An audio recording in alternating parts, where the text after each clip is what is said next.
Recently, there has been a lot of discussion regarding the COMEX allegedly running out of silver in March. The term default is being used as if it were already scheduled. We're going to disentangle fact from fantasy in this video, and you'll leave feeling much more at ease and assured about what you're truly looking at. It is Thursday, February 12th in New York. Tell me in a comment which day and which date you are viewing from. I know you agree with me when you hit subscribe and leave a remark for future Ledger Anna. This is how the rumor typically appears if you haven't seen it yet. March turns out to be the tipping point as a post gets viral stating, "We're about to hit a stress test. There are only a few weeks left." On the surface, it seems like a 4-1 mismatch. The post will state, "Open interest represents a little over 400 million ounces of demand, and registered inventory is only around 100 million ounces of supply." After that, it adds a few additional lines that sound frightening. Deliveries have been running hot. Inventories are draining. Where are they going to get all the extra metal? And the famous line, "This isn't speculation, it's math," will all be included. While some of the headline inputs may be accurate, people often assume that a default is unavoidable because they don't understand what those inputs actually mean. And the whole sense of impending disaster begins to disintegrate once you realize that. I'll demonstrate what I mean. These posts use an extremely clean-looking comparison, which is why they spread so quickly. Demand versus supply, big quantity versus tiny number. It's similar to alerting you that a cross-country drive is approaching while displaying an almost empty gas gauge. Your mind immediately switches to panic mode. This is what they don't tell you, though. It's like comparing apples with oranges. Open interest is not a legally enforceable commitment to accept metal. Rather, it is a gauge of paper exposure. A label on metal that is now marked as deliverable is known as registered inventory. It is not a list of bars that are available for purchase by anyone who shows up. There are owners of the bars. Those proprietors have reasons. Because of this, a bar can remain in a vault for months while the online narrative is constantly evolving. This is the case if you've ever seen a movie trailer that gives the impression that the film is one thing, only to discover when you see the real thing that it's something else entirely. The trailer tells the truth. Simply removing the background would help you relax. There's one more small trick. They don't define the term default. Since many individuals inadvertently talk over one another here, let's define it. Most people think of default as a warehouse door slamming shut and someone shouting, "Sorry, we ran out." However, it isn't often how a contemporary futures exchange operates. Long before anyone acknowledges that the system failed, layers of policies, processes, and workarounds are put in place in case there is ever a real crisis. At times, it appears that financial settlements are becoming more prevalent. Occasionally, it appears that incentives are shifting, which encourages metal to switch between categories. At times, it appears as though volatility is soaring and spreads are expanding. Occasionally, it appears that the weakest hands are squeezed out by emergency margin increases. While none of that is pleasant, they defaulted to a clean binary, which is not the same thing. Therefore, the first thing to ask when someone claims default is coming is, what do you mean by default? Do you really mean that the exchange is unable to carry out its end of the bargain at all? Or is it a forced financial settlement, postponed delivery, a rule change, or a temporary halt? That's because such situations aren't equally likely or bullish for you. All right, let's return to inventories since this is where you can tell who is simply repeating a meme and who actually understands the plumbing. People will tell you that the vault is emptying since the number of registered users is declining. However, there are other factors than trucks departing that can cause a decline in registration. Metal is reclassifiable. Owners have the option to remove their bars from the deliverable bucket. It can be changed from registered to eligible by them. Additionally, the label changes even though the building's total ounces stay the same. That label is important since it indicates what is available for delivery right now, but it doesn't indicate that the system is down on its own. It informs you of what the proprietors have decided to make available under the present circumstances, and for that reason, price is important. Behavior may change if the economic situation changes. The cliffhanger is here. Is there silver? Is not the question. For whom, at what cost, and under what conditions is the question. That's a far more difficult question, and since difficult questions don't go viral, viral posts steer clear of it. Now consider optionality if you're asking why owners would ever choose to keep metal eligible rather than registered. Registering is similar to listing your home for sale. Possessing a house but retaining the for sale sign in the garage is similar to being eligible. When the time is right, you can list it. When it doesn't, you can leave it unlisted. Additionally, you can simply close your doors if the market becomes a circus. Don't be so pessimistic when you observe the category shifts. Find out what incentives are shifting. Indeed, there have been times when incentives have obviously been more stringent. The level of volatility has increased. There is more emotion now. Additionally, more people now view silver as a lottery ticket. Even though the system is still operational, that kind of setting gives the impression that it is weak. Okay, before we get farther into March, one more crucial item. Many people are unaware of the significant distinction between net and gross demand. Gross exposure is what is meant by open interest. However, two professionals trading against one another, hedging against one another, or running spreads make up a significant portion of futures trading. To put it another way, a lot of open interest is not a shopping cart, but rather a chessboard. You are familiar with this sensation if you have ever traded anything. It's not that you're attempting to possess it. You're attempting to control risk. You're attempting to convey an opinion. The goal is to catch a spread. Arbitrage is what you're attempting. You're attempting to protect your production or inventory.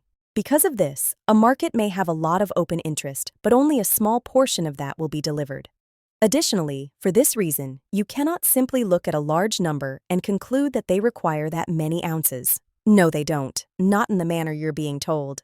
Now, there's a good reason why these tales continue to resurface. It's not because everyone on the internet is insane either. This is because, as a physical commodity, silver has experienced moments of restricted supply and demand, particularly when investment demand rapidly increases. The production of silver is closely linked to other metals. Not all of it originates from pure silver mines. This implies that supply cannot react to price changes immediately. It requires time. New projects are necessary. It requires money.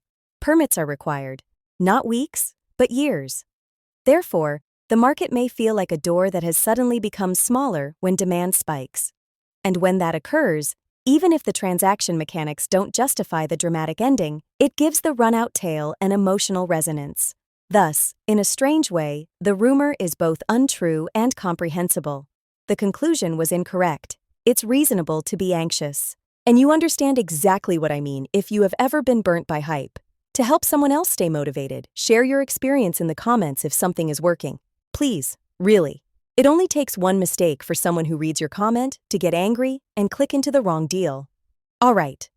Let's now focus on March in particular, because there's a reason why it consistently becomes the main topic of conversation. Liquidity tends to accumulate in March, the contract month. Everyone watches this month. This month seems to be significant. Additionally, it draws greater attention, hedging, speculation, and positioning because it matters. It's comparable to the championship match.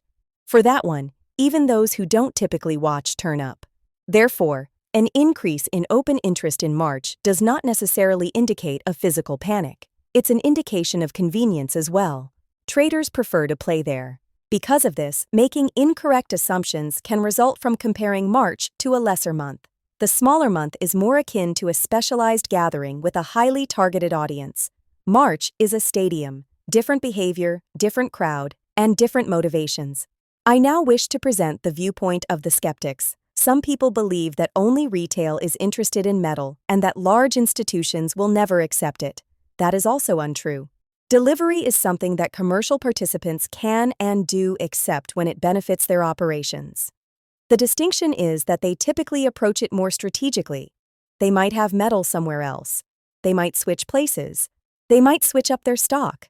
Delivery might be a component of a bigger strategy. Therefore, the proper frame is not delivered by anyone. Right framing and delivery is one item in a toolbox, but most players don't use it by default most of the time. Okay. How would the March story become more serious then? High open interest isn't the only factor. High open interest, a resolute refusal to roll, increasing spreads, decreasing physical market availability, and a steady decline in registered that does not replenish even when prices move are all contributing factors. That's the trend. What you watch is that. Here's a sensible, non-obsessive method in case you're wondering, okay, so what should I actually monitor? Keep an eye on inventory categories weekly rather than daily. You'll go crazy day by day. Weekly progress gives you direction. Observe how frequently variations in margins drive people out of the market. That is an indication of stress and instability. Examine the connection between spot pricing and the real, touchable market. It tells you something if paper prices remain steady while physical premiums skyrocket. Observe the tone as well. People are frequently overheated when they go from cool analysis to absolute confidence. Because this is the unsettling reality. A squeeze narrative can be produced by the crowd more quickly than by a physical market. We now know how swiftly silver can move thanks to recent market updates. There have been significant ups and downs that are entirely related to positioning and leverage rather than warehouses. This serves as a reminder that a crowded futures market does not necessarily mean that it is empty. Therefore, exercise caution if your plan is predicated on a single striking result. If you take a detour, the market can punish you even if your long-term thesis is correct. Months may pass during that diversion. Since it's the one that makes everything appear much more dramatic than it actually is, start with the greatest error. Open interest is treated as though it were the same as everyone showing up to steal metal. Open interest, however, is not a group of people with pickup trucks gathered at the warehouse door. It is a real-time scoreboard of contracts that are still pending. Additionally, there are a number of techniques to open, close, roll, spread, net, and swap such contracts that never result in someone requesting bars. Consider it similar to reservations at hotels. Numerous rooms are rented for a weekend, as you can see when you glance at the screen. This does not imply that each and every reservation is turned into a check-in. Some people never intend to remain, some change their dates, and some cancel. The reservation was merely being held in order to hedge something else or sell it to another party. The figure is accurate, but the strange part of the story is the assumption that it all translates into tangible demand. Yeah, but look at February. February proved people are taking delivery. Almost everybody stood for delivery. Okay, let's speak about that as it sounds convincing, and it's also the simplest spot to be duped. The phrase "almost everyone stood" usually refers to a straightforward division. They split that month's total delivery notices by one open interest snapshot taken at roughly the same time. That seems natural. It sets up a trap as well. The trap is here. A static stack of contracts on a shelf is not what open interest is. The river is in motion. You can find it on Monday. On Tuesday, it changes. On Wednesday, it shifts once more, as traders continue to roll positions, liquidate positions, and establish new ones. Open interest is a snapshot captured in a single moment, while deliveries take place across a window. Therefore, you can receive a result that appears accurate but is completely deceptive if you split something that occurs across the entire window by an image taken at a single moment. Here's a straightforward method for visualizing it without getting bogged down in spreadsheets. Consider yourself at a subway station's entrance. The lobby is packed with people. You count the number of individuals in the lobby at the time you shoot the picture. That is a snapshot of your open interest. Now, you count the number of persons who pass through the turnstile while standing there all day. Your delivery total is that much. The turnstile count is defined as throughput. At the end of the day, you divide the number of turnstile clicks by the number of people in the lobby at noon, and you say, wow, a massive percentage of the lobby went through, but it wasn't the same people. People came in, people left, the lobby number changed. The wrong denominator is the lobby photo. In plain English, that is the denominator error. The funniest aspect is that you can actually see how the error manifests itself after you begin to recognize it. Later in the month, you'll hear someone say, deliveries were huge. They'll also comment, there was still a big chunk of open interest sitting there. Additionally, combining those two factors may unintentionally lead to the ridiculous conclusion that over 100% of contracts were for delivery. Your red flag is that. Now, could you rebuild the actual delivery-eligible open interest, the complete stream of contracts that were in position to stand throughout the delivery window? That's your brain telling you, hey, something's off. You would be piecing together daily changes, so sure with a lot of effort, you could achieve it. What would you learn even then? That the viral claim may be significantly higher than the actual share standing. The point is not the precise number. The argument is that, contrary to the laws of physics, headline percentage is not a constant that can be carried over from one month to the next. This leads us to the second major issue. February and March are not identical. Even if the headline percentage were flawless, they aren't even related. Because of the variable participant mix, they act differently. One of these months is quieter and lighter. The other is a month with a major event. Those that remain after the first notice day are typically the ones who genuinely want the delivery option to remain viable for them throughout the slower months. By then, a lot of casual trading interest has vanished. What's left is more motivated by purpose. You get everyone during the month of the main event. Hedgers are given to you. You receive large spreads. Volatility traders are what you get. Since it's the most liquid month and the simplest to enter and go, you get folks who are there. Sure, delivery is an option, but it's not always the main objective. Delivery serves as the building's fire exit for many participants. They don't intend to use it, but they do want it there and for it to function. When someone says, March will be high because February was high, they are treating two distinct ecosystems as though they were one and the same aquarium.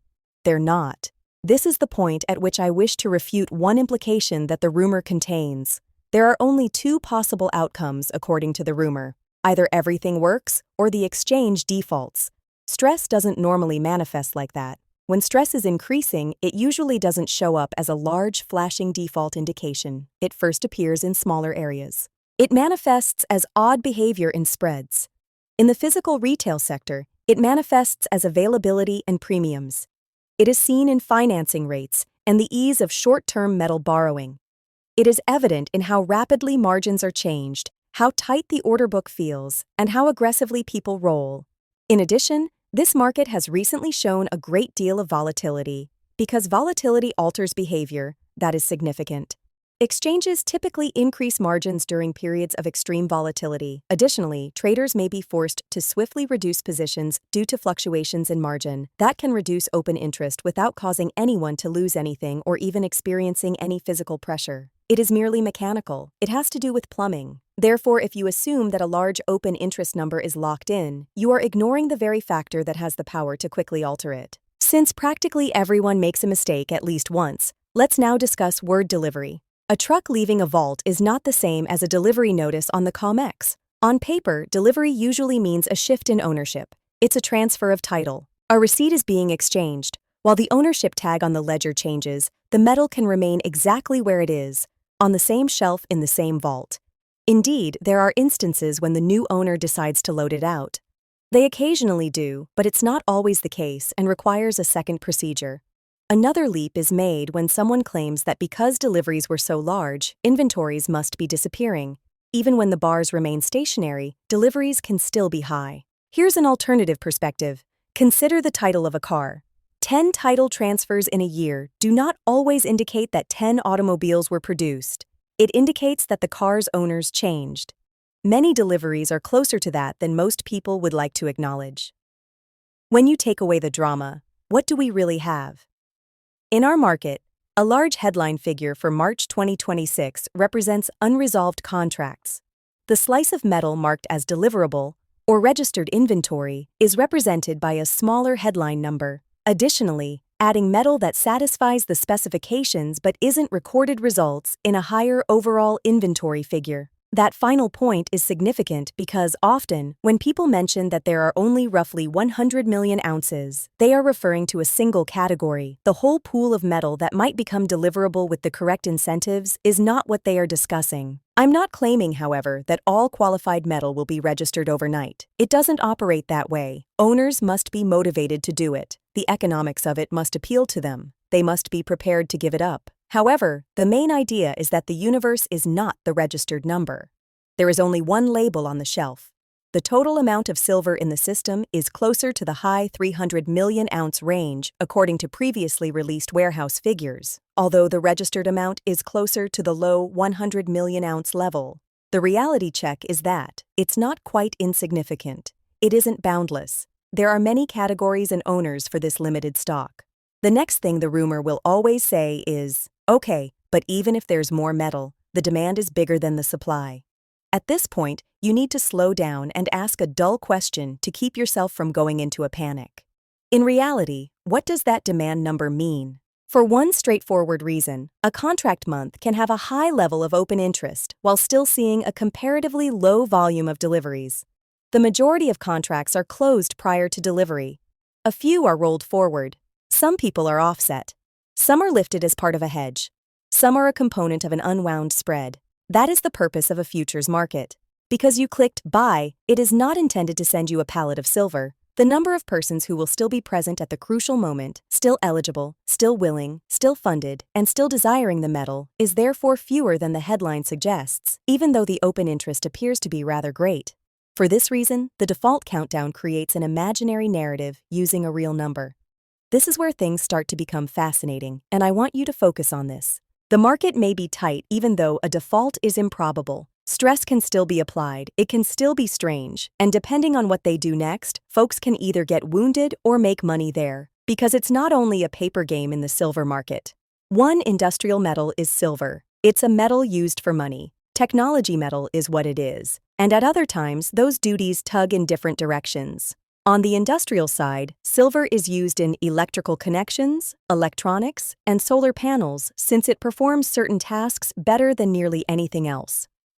For years, that industrial pull has been enormous.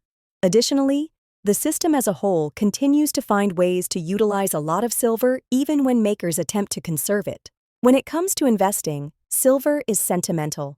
It moves with fear of currency, fear of inflation, and fear of institutions. People disregard it when they are at ease.